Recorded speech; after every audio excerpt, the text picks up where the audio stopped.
So in this section, we're going to talk about multiplication in more detail. We'll start off with Egyptian, then we'll get into Russian peasant, and then Hindu lattice. The Egyptian method of multiplication, which is the focus of this video, is a didactic method, which means that it's carried out through a series of doubling, right, operations. So it relies on powers of two because any whole number could be expressed using sums and differences associated with powers of two. Right. The historical note, you could read through that. Gives you kind of an idea of the origin story behind this. The method in particular, but procedurally really, talks about the different powers of two. Right. So that's what this first column represents if you read through the process. Column one is associated with factor one. And if we take whatever our factor one is multiplied by factor two, so elements of column one multiplied by the appropriate elements in column two, then we would get a particular result, which doesn't really mean much yet. But if we know that this is powers of two, right, 2 to the 0th, 2 to the first, 2 to the second, and so on, then what we would be essentially doing is taking whatever the multiplier is and multiplying that by a power of two. So my factor two, whatever that happens to be, and it's kind of mathy, but when I say a factor, I'm talking about the two things that contribute, or one of the two things that contribute to a product, right? So for example, if I have 5 times 3 equals 15. 5 would be the first factor of 15.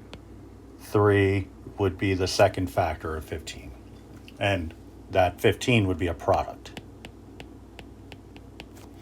All right, it's very easy to lose sight of that as a kind of a general principle, but even in algebra, when you're factoring a polynomial, the two sets of parentheses, it's very often forgotten that we're looking at two items that contribute to a product, that if you multiply them together, that's what you get. And the term factoring, when I say to factor something, if I tell you to factor something that involves x, maybe you know what to do. But if I tell you I'm looking for the factors of 20, I'm really just looking for two numbers that multiply to 20. Okay. So factor 2 in this case would be some power of 2 multiplier of the number 3, right? So, or factor 2 is the number 3. So in this case, I would be saying that's equal to 3. But it's really 3 times 2 to the 0th power, all right? The second entry in column 2 would be 3 times 2 to the first power, then 3 times 2 to the second power.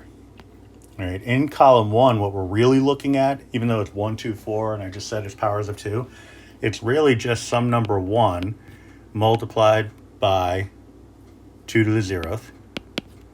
Number 1, so when I say some number, it's like some number, comma 1. Some number, for example, 1, in this case we're allowing it to be 1, is equal to, or times 2 to the first gives you a 2. 1 times 2 to the second gives you a 4, and so on.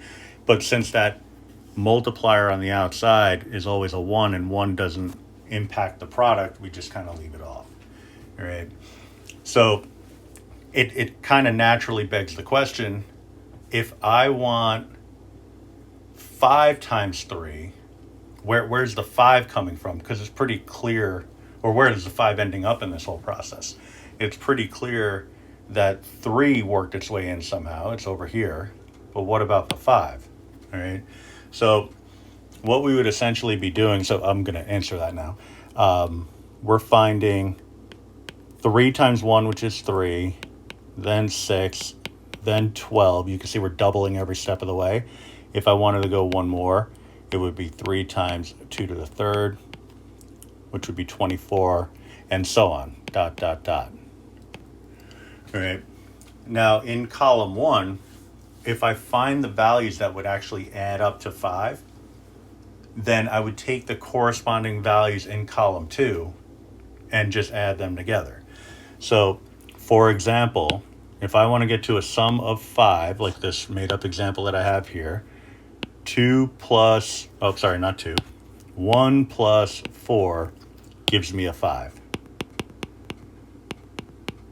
So what I would then do is take the corresponding values in column 2 and add those together. All right? So 3 plus 12 would give me 15. And that value 15 would be my answer. All right? But what I would want to do is kind of think about what was actually happening here. Now, you can carry out this algorithm, this procedure, and get the answer and be happy. But this actually connects with a lot of the stuff we were doing before, especially with binary conversions. Right? So if I take the number 1 and look to see what I would have to add that to in order to get to the number 5, knowing that I would only be able to work with powers of 2, then it kind of limits what I would be adding on to that 1. So as it turns out, in my list of powers of 2, I have a number that naturally when I add to the 1, I get a 5, when that would be a 4. That kind of makes sense. But if 1 didn't work, let's say, for example, my target number was a 6, 1 plus 5 gives me a 6, so 1 would not be a useful number for me. Right? I would need a multiple of 2, so then I'd move on, or a power of 2. So then I'd move on to the number 2. Then I'd ask myself, 2 plus what gets me a 6? 2 plus 4, perfect, they're both powers of 2. So then I would have what I'm looking for, and in my second column I'd find the corresponding values and add them together. So that's a very hand-wavy explanation, but if I write this out, so I take my 5 and write this out as 1 plus 4, then I take the 1 and tie it with its appropriate power of 2, right? So that would be 2 to the 0th plus 2 to the 2nd. And then I take in my column 2, I have that 15. We got that by taking the number 3, multiplying it by 2 to the 0th, then again the number 3, multiplying it by 2 to the 2nd, and that simplified down to 3 times 1 plus 3 times 4, which gave me 3 plus 12, which gave me a 15. All right. So we're basically taking the 5, breaking it up into really just different ways of representing it, right? In terms of powers of 2, and then multiplying each of those corresponding powers of 2 by 3, right? Now, it's kind of a natural question to be like, well, isn't like 5 times 3 the same as 5 3 times? Or isn't it the same as 3 5 times? Couldn't I just count it off? And the answer is yes, that's another way of thinking about it, but it's kind of rooted in the same principle. Because you got to remember, historically, in what order did we learn these things? This is one of the earlier forms of mathematics, so it was built off of it. Our understanding of mathematics now is built off of this, and kind of made more efficient over time. So you got to look at this and say, well, if your thought is like, well, it's so much easier to do it this way, and my answer to that would be, yeah, the easiest way would be to put it in a calculator, but what was that built off of? Where did it all start? That's what we're looking at here. All right. So the example here really kind of goes through the same idea, 5 times 3. So if I streamline it, I have my 2 columns, all right? You could just write 2 columns without a heading if you want.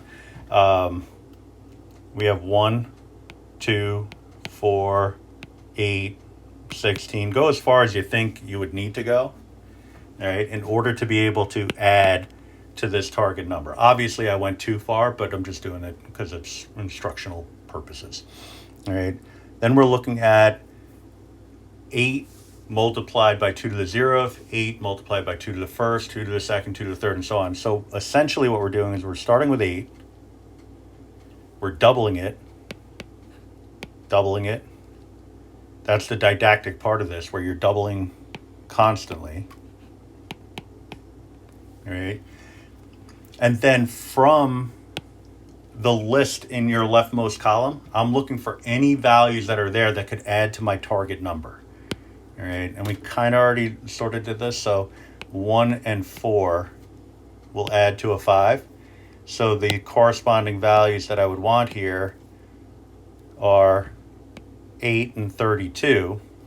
So 1 plus 4 is 5.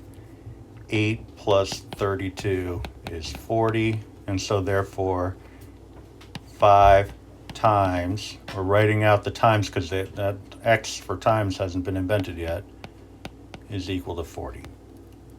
All right. So we'll do one a little bit more complicated. 26 times 33.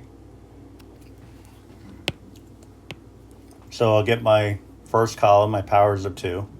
So 1, 2, 4, 8, 16. Oops. Stray mark there. We want to get to that target number of 26 by adding values in this first column. So if I go to 32, which would be the next one, that would be too much. So if I went 32, I'm not going to, using only addition of positive numbers, I'm not going to get from a 32 to a 26, so I could just wipe that out and forget about it. All right. Then my other number, my other factor, 33, I'm going to double that. So 66. Then it's going to be 132, then 264, and then, let's see, that's going to be, it would be 520 without the 4, so 528. Oh, it's right in front of me. All right, so out of my list on the left, I'm looking for values that would add to 26. These 3 values will do the trick.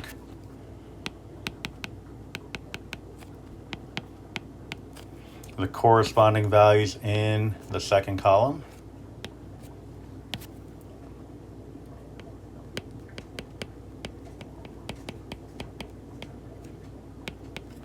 And then add them up. All right. So, I got a lot of funny business over here. Let's get rid of that. And we get 858. Easy enough to add by hand. It's just for the sake of time. But from this, we get 26 times 33 is equal to 858.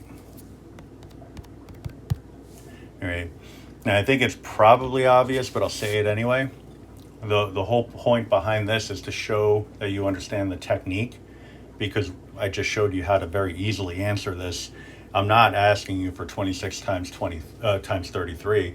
What I'm asking you for is the process using the Egyptian mathematics, that Egyptian multiplication, that would get you to that result. So yeah, while it's great that you can come up with this answer here, that's wonderful. I need all this. All right. So you got to be prepared for that on a quiz or on an exam. All right. So that should set you up, at least for that part of the assignment. We'll get on to Russian peasant mathematics in the next video.